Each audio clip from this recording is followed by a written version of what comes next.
Daniel Price sat in the back row of the Galactic Council chamber and tried not to let his anger show on his face. He had been Earth's ambassador for 3 years now.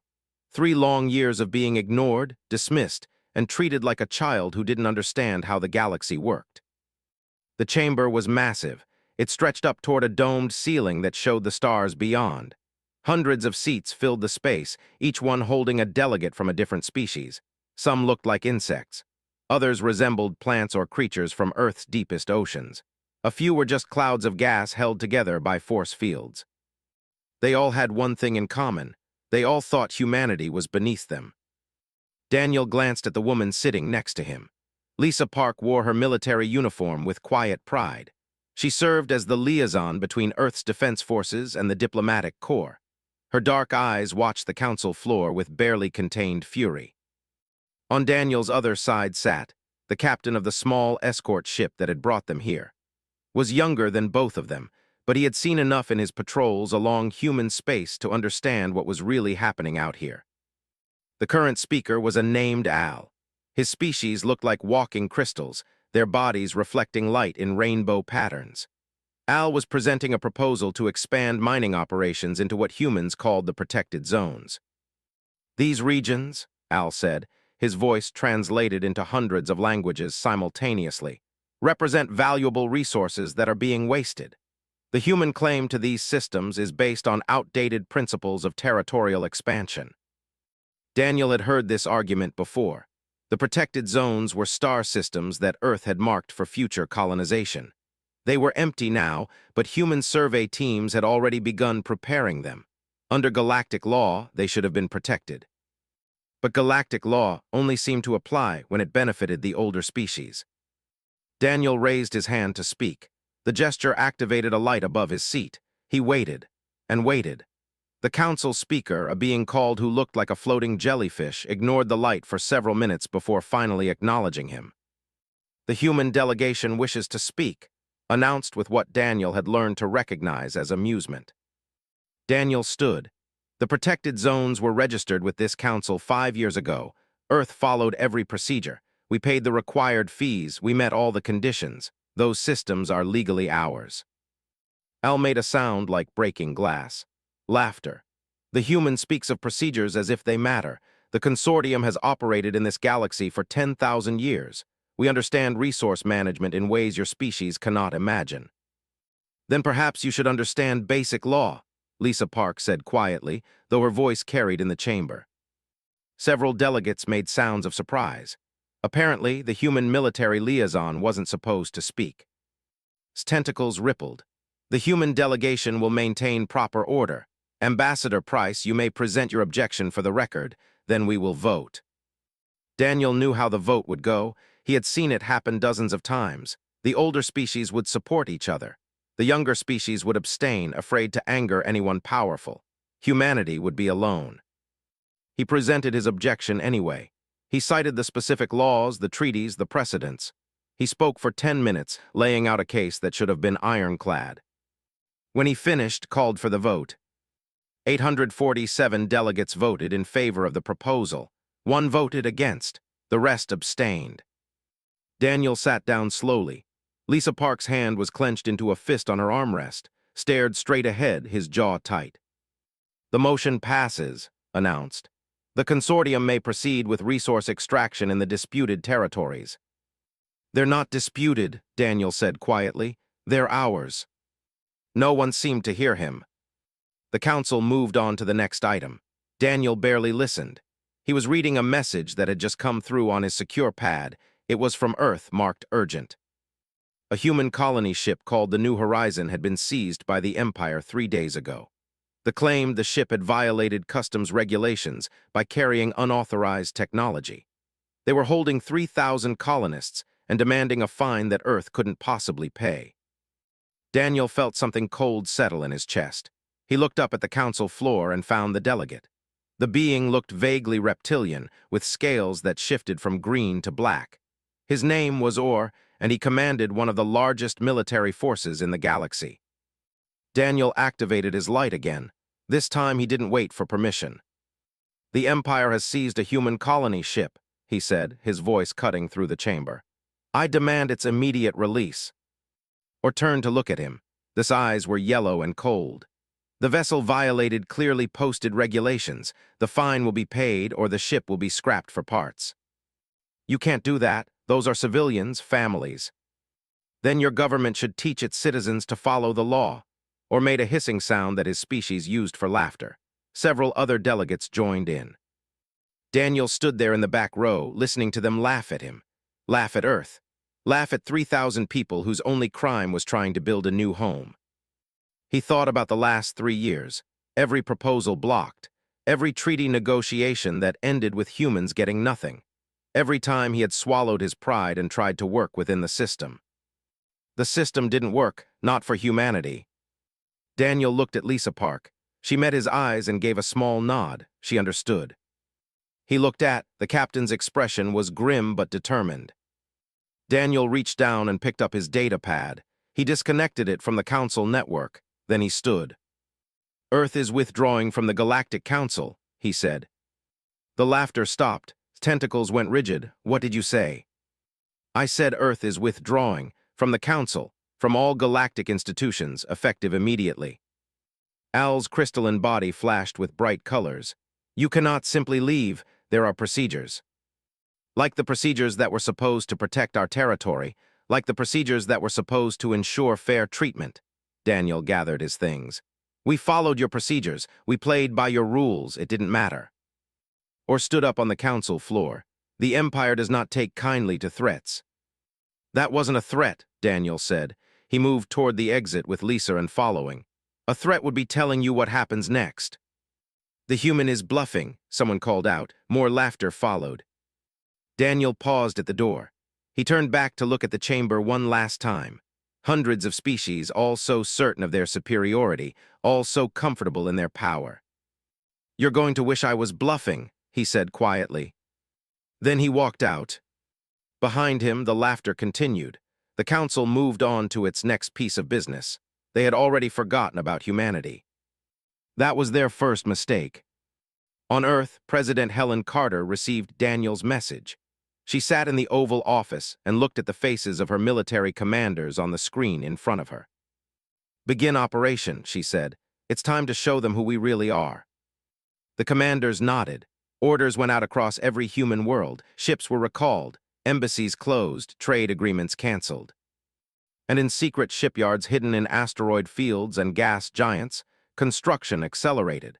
The ships being built there didn't look like anything the galaxy had seen before. They weren't designed for exploration or trade. They were designed for war. 2 months had passed since humanity walked out of the Galactic Council. The news networks across the galaxy were still talking about it, but mostly as entertainment. The humans are having a tantrum, declared one popular commentator, whose species had been part of galactic civilization for 50,000 years. They will return within a year begging for readmission. They always do. He was talking about a species that had tried to leave the council 20 years ago. They had lasted 6 months before economic collapse forced them back. The now had even less influence than before. But the humans weren't the... Al stood in the empty monitoring station and tried to understand what he was seeing. Or rather, what he wasn't seeing. The station orbited a small moon in one of the protected zones. The consortium had sent him here to oversee the beginning of mining operations. According to their intelligence, this station had been staffed by 12 human scientists who were studying the local asteroid belt. The station was empty. Not abandoned in a hurry, not damaged or sabotaged, just empty. Every piece of equipment had been removed. Every data core wiped clean. Even the furniture was gone. They took everything, said his assistant, a younger named in. There's nothing left but the station structure itself. Al moved through the empty corridors. His crystalline feet clicked on the metal floor. The humans had built this station only 3 years ago. They had invested significant resources in it, and now they had stripped it down to bare walls and left. Check the other stations in this system, he ordered. Over the next 2 days, they checked all 7 monitoring stations. All of them were the same, empty, clean, abandoned. I don't understand, In said. If they were angry, why not destroy the stations? Why not at least leave them operational so they could return? Al didn't have an answer. But something about the empty stations bothered him more than he wanted to admit. The humans hadn't left in anger. They had left with purpose. They had taken everything they needed and erased everything they didn't want others to see. It was methodical, planned, cold. Across the galaxy, similar reports were coming in. Human embassies had closed overnight. Every single one on hundreds of worlds had shut down within a 48-hour window. The timing suggested careful coordination. Human merchants had recalled their ships. Trade routes that had been operating for years went silent. Alien businesses that relied on human goods suddenly found themselves scrambling for new suppliers. At first, the other species barely noticed. Humans were such a small part of galactic commerce, but then the shortages began. It turned out that humans had been filling small but important niches in the economy. They manufactured certain medical supplies that other species found too tedious to produce. They operated data processing centers that handled financial transactions. They provided security services for trade convoys in dangerous regions. All of that stopped. Commander Orr of the Empire stood on the bridge of his flagship and stared at the image on the main screen. It showed a human military vessel, a destroyer-class ship called the UNS Horizon. "They're ignoring our hails," his communications officer reported. "Then target their engines, disable them. We'll board and determine why they're in space." The ship powered up its weapons, but before they could fire, the human ship simply vanished. One moment it was there, the next it was gone. The jump drive signature was different from anything in the database. "Where did it go?" Orr demanded. "Unknown, Commander.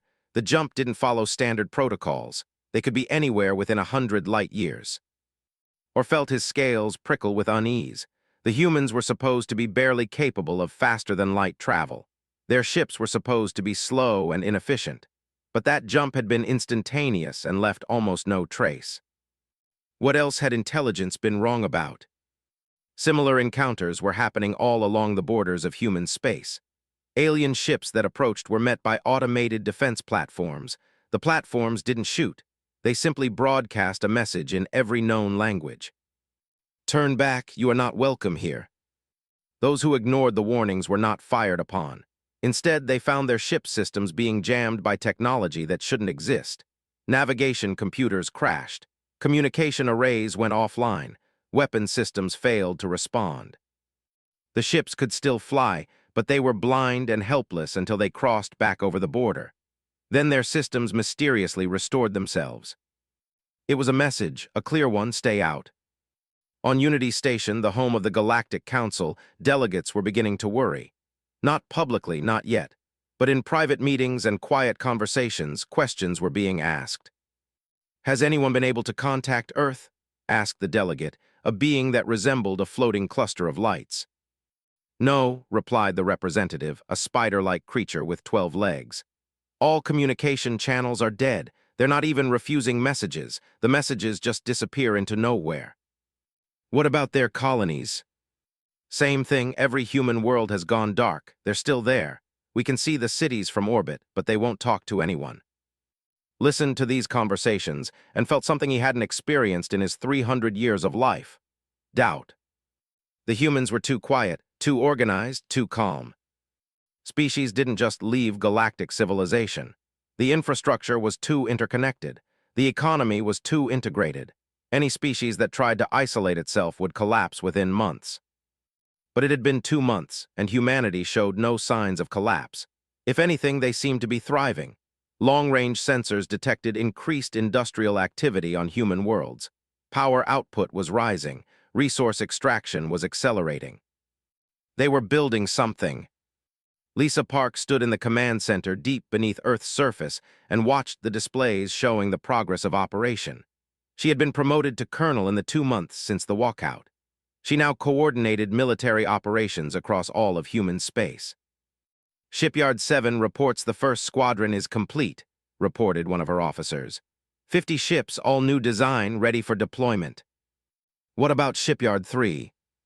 "They're ahead of schedule. The carrier group will be ready in 3 weeks instead of 4. Lisa nodded. She pulled up a galaxy-wide map showing the locations of all human assets.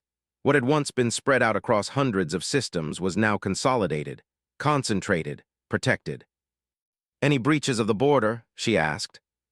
37 attempts in the last week, all turned back by the automated systems. No shots fired. Good, keep it that way. We're not ready yet. General Shaw entered the command center. He was an older man with hair and eyes that had seen too many wars. He had fought in the Titan Rebellion and the Mars Uprising. He had spent 40 years preparing Earth's military for threats that everyone said would never come. Now those threats were very real. The new weapons passed final testing, he told Lisa. All of them. The rail guns, the kinetic bombardment systems, the enhanced nuclear warheads, everything works exactly as designed.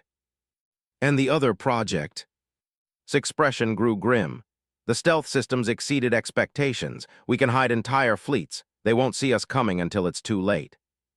Lisa looked back at the displays. Humanity had spent 3 years playing nice. 3 years trying to fit into galactic civilization.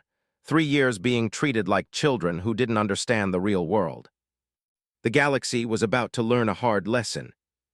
Humans understood the real world better than any of them. Earth had taught humanity about the real world long before they ever reached the stars. On a remote border station, a sensor operator noticed something strange. There were massive energy readings coming from deep inside human space. The kind of readings that suggested industrial activity on a scale that shouldn't be possible for such a young species. He reported it to his superiors. The report made its way up the chain of command. Eventually, it reached Orr. The commander looked at the data and felt his blood run cold. Those energy signatures matched only one thing. Shipyards, massive shipyards, building warships. A lot of warships. How many ships could they build with this kind of output? He asked his intelligence officer. The officer did quick calculations. If these readings are accurate, Commander, hundreds, maybe thousands. Or thought about the colony ship his empire had seized. The one with 3,000 humans aboard. They were still in holding facilities, still waiting for Earth to pay the fine. Earth hadn't even responded to the demand. At the time, Orr had taken that as a sign of weakness. Now he wondered if it was something else entirely.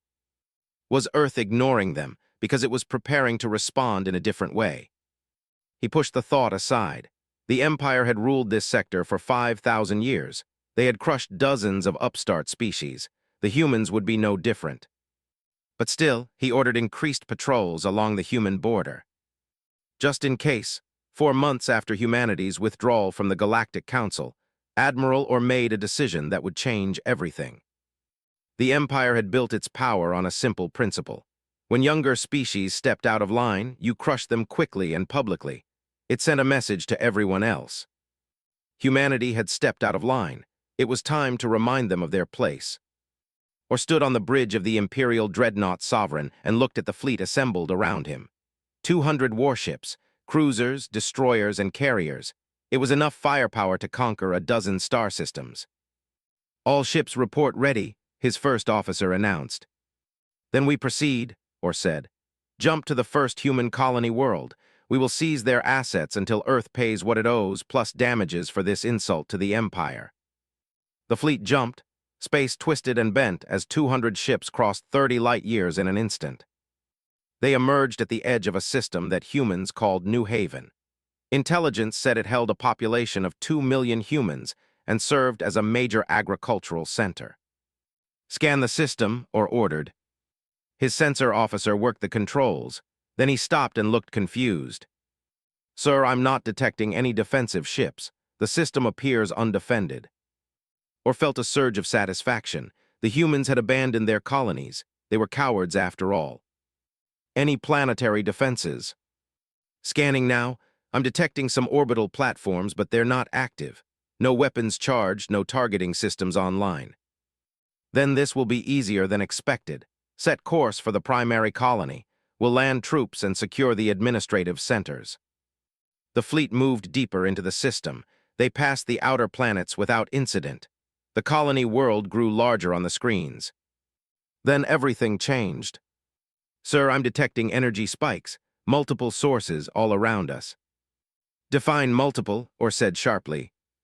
Hundreds, sir. No, wait, more than that. I'm counting over 600 distinct signatures. That's impossible. Where are they? Everywhere they're now. On the main screen, space itself seemed to ripple. Ships appeared out of nowhere, not 200 like the fleet, 600. They surrounded Or's forces in a perfect sphere, every angle covered, every escape route blocked. The ships were like nothing in the database. They were angular and aggressive, painted in dark colors that seemed to absorb light. They looked less like exploration vessels and more like predators. A communication signal came through, or recognized the human female who appeared on his screen. She had been at the council that day, the military liaison, Lisa Park. But she wasn't a liaison anymore. The insignia on her uniform marked her as a ship captain. She stood on a bridge that looked almost primitive compared to technology. No holographic displays, no elegant curves, just screens and buttons and efficiency. "This is Captain Lisa Park of the United Nations Starship Valiant," she said. Her voice was calm and cold. "You have entered Terran space without authorization. Leave now." Or felt his scales bristle with anger. "The Empire does not take orders from humans. You will surrender your vessels and submit to Imperial authority." "I'm going to pretend you didn't say that," Lisa replied. "I'm giving you one chance. Turn your ships around and leave, right now. You're outnumbered 3-1. Am I? Did you count carefully?" Or glanced at his sensor display. The numbers were clear. 600 human ships versus his 200. The humans had more ships, but the vessels were larger and better armed. His flagship alone could take on 50 human ships. "Your fleet is impressive," he said. "But size isn't everything. Military technology is centuries ahead of human capabilities." "You sure about that?" "Open fire," Or commanded. "Target their capital ships, show them the price of defiance." The fleet unleashed everything. Energy beams that could cut through asteroid fields, missiles that could track targets across light minutes, point defense systems that could intercept thousands of incoming projectiles. The human fleet responded, but not the way or expected. The human ships didn't use energy weapons. They used kinetic weapons, rail guns that fired projectiles at a fraction of the speed of light. The projectiles were just chunks of metal, but at those speeds, they hit like nuclear bombs. They also used actual nuclear bombs, missiles tipped with fusion warheads that sensors barely detected until they were too close to stop. Or watched in horror as the first wave of human fire tore through his fleet. 3 cruisers exploded in the first minute. 2 carriers lost their launch bays. A destroyer simply vanished, cut in half by a rail gun round. "Return fire, all ships return fire." The fleet was firing, energy beams lanced through space. But the human ships moved like nothing or had ever seen. They didn't fly in elegant formations. They swarmed like insects, like predators hunting prey. One human destroyer took a direct hit from a heavy plasma cannon, the kind of hit that should have destroyed the ship completely. Instead, the destroyer kept firing. Half its hull was gone, atmosphere venting into space, but it was still shooting. "Why won't they die?" his weapons officer shouted. The humans were using tactics that made no sense. Damaged ships didn't retreat. They accelerated toward enemy vessels and rammed them, or watched a human cruiser, burning and crippled, crash into one of his carriers. Both ships exploded in a fireball that consumed everything within a kilometer. "They're insane," his first officer whispered. "They're winning," Or corrected grimly. 10 minutes into the battle, the fleet had lost 60 ships. The humans had lost 8. Or finally understood. The humans had been hiding their true capabilities. Every intelligence report had been wrong. Earth wasn't a garden world. Those reports about deadly wildlife and extreme environments, they hadn't been exaggerations. They had been warnings. Humans came from a world that tried to kill them every day. They had evolved to fight back, to never give up, to win or die trying. "Sir, the Sovereign is taking heavy damage. We need to retreat." Or wanted to argue, the Empire didn't retreat, but he looked at the battle display and saw the truth. His fleet was being torn apart.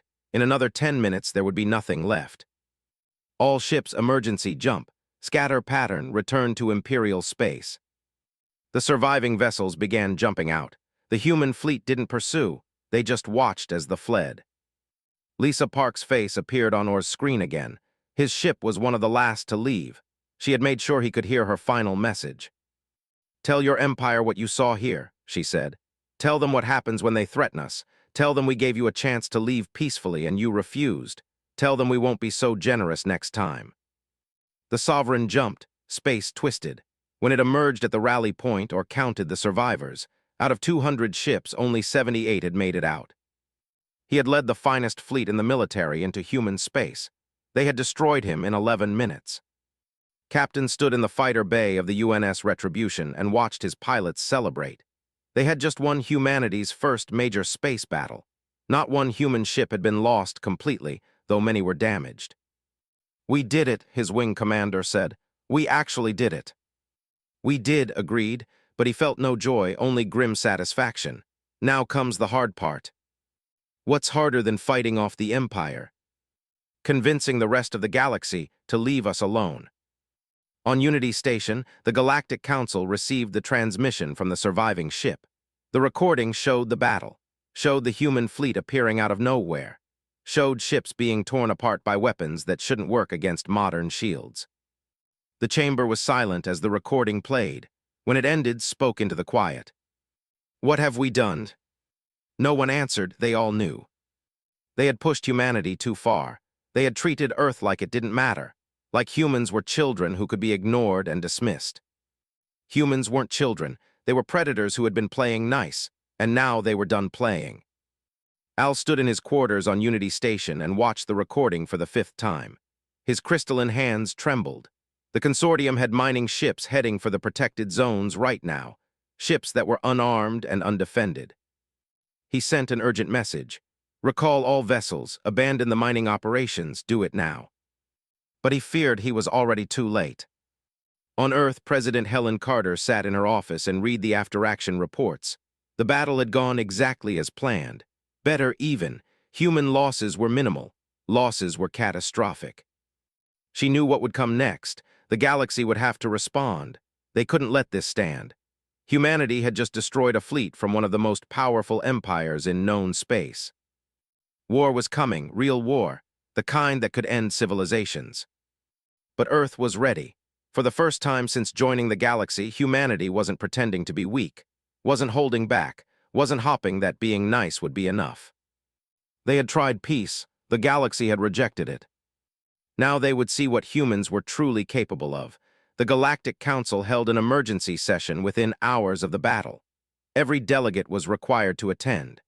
The chamber that usually echoed with hundreds of casual conversations was completely silent. Floated at the center of the room, his tentacles moved slowly, a sign of deep stress for his species. "We have all seen the recordings," he began. "The Empire sent 200 warships into human space. Fewer than 80 returned. The battle lasted 11 minutes. A delegate spoke up, its voice like chimes. "How is this possible? Human technology was rated as barely adequate for space travel. Their weapons were primitive, their ships were slow." "Clearly our intelligence was wrong," replied. "Wrong," this from the representative, its multiple legs clicking against the floor. "It wasn't just wrong, it was completely backwards. Those human ships use stealth technology we don't possess. They used kinetic weapons that bypassed our best shields. They moved with coordination that suggests hive mind capabilities." "Humans don't have a hive mind," said another delegate.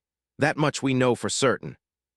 "Then how did they coordinate 600 ships so perfectly?" No one had an answer. Over the next 3 days, intelligence reports flooded in from every major power in the galaxy. What they revealed painted a picture that terrified the Council. Humanity hadn't been hiding its capabilities. It had been lying about them from the very beginning. An intelligence officer presented his findings to the assembled delegates. His species had been gathering information on humanity for years, confident that they understood Earth's military potential. They had understood nothing. "We believed humans were slow learners," the officer said. "We were told it took them centuries to develop faster-than-light travel. This was incorrect. Humans developed FTL technology in 40 years. They deliberately made their first ships appear inefficient to avoid drawing attention." Murmurs of disbelief rippled through the chamber. "We were told human weapons were primitive projectile-based systems. This was partially true. What we failed to understand was that humans chose these weapons deliberately. Kinetic weapons are harder to defend against than energy weapons. Nuclear weapons don't care about shields or armor. They simply destroy everything in their radius." But why hide this? Someone asked. We're still analyzing that question. Our current theory is that humanity was buying time, time to build up their forces, time to study us, time to prepare for exactly this scenario. Another intelligence officer took the floor. This one was. Al recognized him as one of his consortium's best analysts. We have new information about Earth itself, the analyst said. Information that changes everything we thought we knew about humanity. A holographic image appeared in the center of the chamber. It showed Earth spinning slowly. It looked beautiful. Blue oceans, green continents, white clouds. Earth appears to be a garden world, the analyst continued. Our classification systems rated it as Class 7. Comfortable temperatures, abundant water, diverse ecosystems. We assumed humans evolved in paradise. The image zoomed in, showing Earth's surface in detail. Deserts where temperatures reached deadly highs. Frozen wastelands where nothing should survive. Oceans so deep that the pressure would crush most known ships. Mountains so tall that the air was too thin to breathe. Earth is not a garden world, the analyst said quietly. It's a death world, Class 2, maybe even Class 1. Shocked silence filled the chamber. Class 1 worlds were places where nothing should be able to live. Extreme gravity, deadly weather, toxic atmosphere, predators at every level of the food chain. The gravity on Earth is 40% higher than standard galactic baseline, the analyst continued. Humans grew up in conditions that would cripple most of us. Their muscles, their bones, their entire physiology is built for an environment that would kill us. More images appeared. Lions hunting prey, bears catching fish, wolves working as a pack, sharks circling in dark water, eagles diving from the sky. These are Earth predators. They exist at every level of the ecosystem, in the water, on land, in the air. Humans evolved alongside them. More than that, humans competed with them. Humans are persistence hunters. They don't kill prey with venom or claws. They chase it until it collapses from exhaustion. A video played showing human persistence hunting. A man running after an antelope for hours under a blazing sun. The antelope was faster, but the human never stopped, never slowed, just kept coming. Eventually, the antelope fell. The human didn't. Humans can regulate their body temperature through sweating. Most prey animals can't. Humans can eat almost anything organic. Most predators can't. Humans can throw projectiles with accuracy over long distances. No other Earth species can match this. The analyst paused. We thought humans were weak because they didn't have claws or venom or armor. We were wrong. Humans are weak by design because they don't need those things. They have something better. Wood asked. They have patience, and they have creativity, and they have the ability to work together in groups of thousands. Most pack hunters on Earth work in groups of 10 or 20. Humans coordinate millions of individuals toward a single goal. Another voice spoke up. It was the delegate from a warrior species that prided itself on military prowess. But surely their technology is still inferior to ours, the lost because they were overconfident, not because humans are actually superior. A new analyst stepped forward. This one was human. She wore a simple uniform and looked almost bored to be there. Her name was Foster, and she had been Earth's chief technology liaison before the withdrawal. You want to talk about technology? Said. Fine, let's talk about it. She activated her data pad. New images filled the chamber. Human computers process information using binary code, ones and zeros. You all use quantum computing systems that work on multiple states simultaneously. Your computers are faster, but ours are more reliable. They don't need special cooling. They don't break down under electromagnetic interference. They work anywhere under any conditions. Your weapons use focused energy beams. They're efficient and clean. Our weapons use chemical explosives and nuclear reactions. They're crude. But they work in any environment. They don't need power cells. They don't leave energy signatures that can be tracked. Your ships have elegant curves and beautiful designs. Our ships look like boxes with engines. But you know what? Boxes are easy to build, easy to repair, easy to modify. We can build 10 ships in the time it takes you to build one. Smiled. It wasn't a nice smile. You've been judging human technology by your standards. That was your mistake. We don't need the best technology. We need technology that works, that we can build fast, that we can fix in the field, that does the job. She closed her data pad. They learned this the hard way. Any other species want to test us? No one spoke. Watched leave the chamber, he felt something he had never experienced in 300 years of life: fear. The council had made assumptions. They had looked at humanity and seen a young species, barely capable, limited, harmless. They had seen what they wanted to see. The truth was that humanity had been playing a role, acting weak, acting friendly, hoping that the galaxy would treat them fairly. When that failed, the mask came off. A new transmission arrived from Earth. President Helen Carter appeared on screens throughout the chamber. She sat behind a desk with Earth's flag behind her. She looked calm, professional, completely in control. "Members of the Galactic Council," she began. "4 months ago, we left this organization because it failed to protect our interests or respect our sovereignty. Some of you laughed. Some of you thought we would come crawling back. We're not coming back. The Empire sent a military fleet to intimidate us, to force us to submit.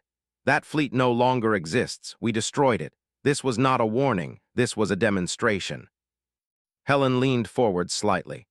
"Earth tried to join your civilization peacefully. We followed your rules. We paid your fees. We attended your meetings. We did everything you asked. And you treated us like children, like primitives who didn't matter. You were wrong about us. You were wrong about our capabilities. You were wrong about our patience. And you were wrong to think we would tolerate disrespect forever. Here are our terms. Earth will maintain complete sovereignty over all territories we have claimed. This includes the protected zones. Any vessel that enters these territories without permission will be removed by force. No exceptions. Earth will maintain its own defense fleet. We will not submit to galactic military authority. We will not participate in your conflicts unless they directly threaten humanity. Earth is willing to trade on equal terms with any species that treats us with respect. We're willing to share technology, knowledge, and resources, but we will do so as equals, not as subordinates." Helen stood up. "You can accept these terms or you can try to force us to submit. The tried force, you saw how that ended. The choice is yours." The transmission ended. Looked around the chamber. Every delegate wore the same expression: shock, fear, uncertainty. "We need to vote," the delegate said. "We need to decide how to respond." "What are the options?" someone asked. "We can accept human terms and establish peaceful relations, or we can treat them as a threat and respond militarily." "If we choose war," the representative said slowly, "we need to be prepared for what that means. The humans have been preparing for this. They have weapons we don't understand, tactics we haven't seen, and apparently they've been holding back. So we just let them dictate terms.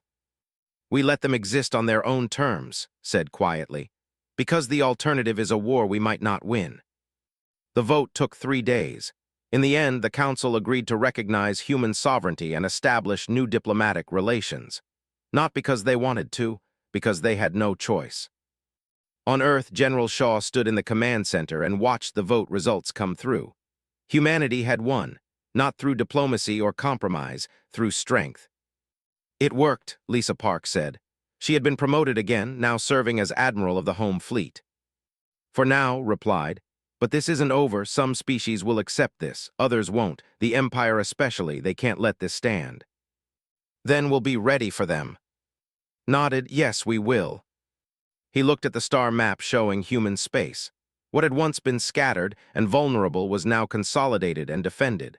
Earth had finally stopped pretending to be weak. The galaxy would have to adjust. The Empire had ruled its sector of space for 5,000 years. No species had ever defeated them in open combat. No enemy had ever made them retreat. Until humans. Emperor Al sat on his throne and listened to Admiral Orr's report. His scales darkened with rage as he heard how 200 warships had been destroyed by a species that was barely 100 years into space travel. "Unacceptable," the Emperor hissed. "Completely unacceptable." "Your Majesty," Orr said carefully, "the humans are more capable than we believed. Their weapons, their tactics, everything about them was unexpected. I recommend we negotiate." "Negotiate?" The Emperor's voice was cold. "The Empire does not negotiate with lesser species. We conquer them. We destroy them if necessary, but we do not negotiate." "Then what are your orders?" Emperor Al stood. He was massive even for a nearly 3 meters tall with scales that looked like armor. "Assemble the Grand Fleet, every ship we can spare. I want 3,000 warships ready within 2 months." or felt his blood freeze.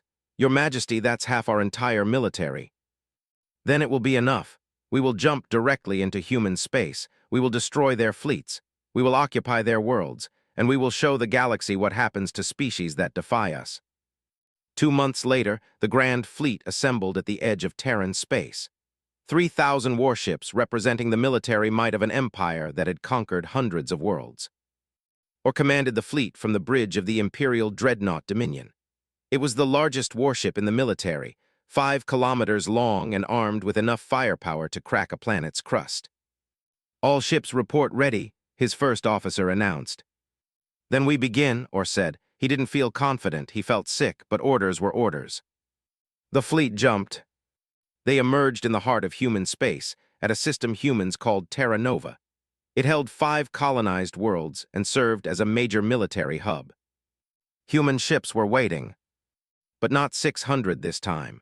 The sensors counted 800 vessels, or allowed himself a moment of relief. The still had overwhelming numerical superiority, 3,000 ships against 800.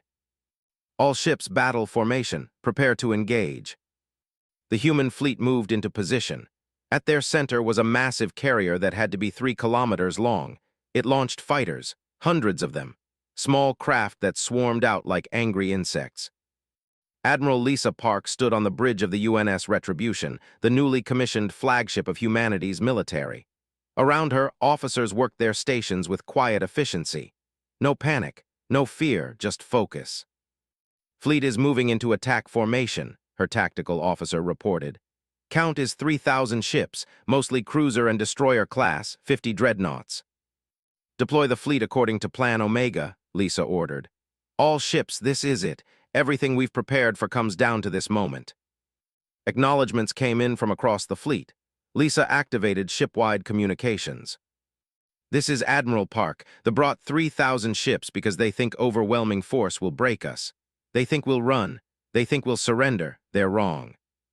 She paused. "We're humans. We don't run. We don't surrender. We fight. And we win. All ships engage the enemy." The battle began. The fleet fired first, 3,000 ships unleashing their weapons simultaneously. The amount of energy being discharged could have powered a small star. Missiles by the thousands crossed the distance between the fleets. The human fleet fired back. Rail guns, nuclear missiles, kinetic bombardment, and one more thing they hadn't expected. The human fighters carried something new, small fusion bombs that could be launched directly into enemy ships. They had point defense systems designed to stop missiles. But these fighters were too small, too fast, too maneuverable. They swarmed over the fleet like earth wasps attacking a threat to their nest. Each fighter carried 10 bombs. When they got close enough, they fired everything at once, then broke away. Shields could stop energy weapons. They struggled with kinetic weapons. They were almost useless against weapons that got inside the shield perimeter before detonating. In the first hour of combat, they lost 400 ships. Or watched in horror as his fleet began to fall apart. The humans weren't fighting like any species he had ever encountered. They weren't trying to disable ships or force surrender. They were trying to kill. Every damaged human ship became a weapon. Crews would aim their dying vessels at enemy ships and crash into them at full speed. The collisions destroyed both ships, but the humans didn't seem to care about the casualties. "They're insane," his weapons officer said for the second time in his career. "No," Or replied, "they're committed." He finally understood. Humans weren't just defending territory, they were defending their home, their families, their entire species, and they would sacrifice anything to win. The fleet had better training, better weapons, better ships in many ways, but they were fighting to follow orders, to maintain an empire, to prove their superiority. Humans were fighting to survive. There was no comparison. 2 hours into the battle, the fleet had lost 1,000 ships. The human fleet had lost 150. "Sir, multiple ships are requesting permission to retreat," Or's communications officer reported. "The Emperor ordered us to destroy the human fleet. We will complete our mission." "But sir, we're losing." "I know." Or had known this was a mistake from the beginning, but orders were orders, even suicidal ones. Daniel Price watched the battle from the bridge of the UNS Defiance. He had gone from diplomat to warrior in 6 months. His ship was a heavy cruiser, and he commanded it well. "Target that dreadnought," he ordered. "All weapons fire when ready." His crew obeyed without question. Rail guns fired, nuclear missiles launched. The dreadnought tried to maneuver, but it was too slow, too big. The weapons struck its shields and broke through. Secondary explosions rippled across its hull. "Target destroyed," his weapons officer reported. "Find another one." This was what it came to. After years of trying to make peace, humanity was at war. Daniel felt no satisfaction in the killing, but he felt no regret either. The galaxy had given them no choice. Around him, the human fleet fought with a coordination that explanation. Ships covered each other. Damaged vessels were protected by healthy ones. Fighter squadrons moved like schools of fish, each one part of a larger whole. They fought as individuals, each ship trying to prove its own worth, each captain seeking personal glory. Humans fought as one. 3 hours into the battle, it was over. The Grand Fleet, the pride of an empire that had ruled for 5,000 years, broke and ran. Ships jumped out in every direction, abandoning formation, abandoning discipline, just trying to escape. Admiral Lisa Park watched them go. She didn't order pursuit. The message had been sent. Earth could have destroyed every single ship, but she let them run. "Casualty report," she ordered. "We lost 220 ships completely. Another 180 are heavily damaged. Crew losses are estimated at 35,000. Lisa closed her eyes briefly. 35,000 dead. 35,000 humans who would never go home, never see their families, never get the chance to live in the peace they had died to secure. "Send their names to Earth," she said quietly. "Make sure everyone knows what they sacrificed." The fleet scattered across space. Out of 3,000 ships, fewer than 800 survived. The rest were debris fields, radiation, and memories. Orr's ship was one of the survivors. He sat in his command chair and stared at nothing. He had just witnessed the death of an empire that would never recover from this. They had committed half their military to one battle and lost it completely. "What do we tell the Emperor?" his first officer asked.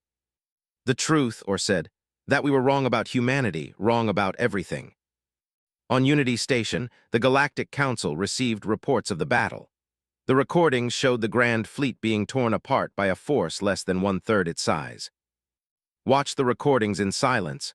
When they ended, he spoke into the quiet chamber. "Does anyone still want to challenge humanity?" No one responded. "Then I propose we send a delegation to Earth, a proper one this time, to negotiate a real treaty based on mutual respect." The vote was unanimous. 3 weeks later, a diplomatic ship carrying delegates from 50 species arrived at Earth. They were met by a human escort that guided them to Geneva, where the new Human Council of Nations maintained its headquarters. Daniel Price met them at the entrance. He wore a simple suit, no longer a military uniform. He had returned to diplomatic service, but everything had changed. This time, the alien stood when he entered the room. This time, they waited for him to sit before they took their own seats. This time, they listened when he spoke. "Welcome to Earth," Daniel said. "Shall we begin?" The negotiation took 2 months.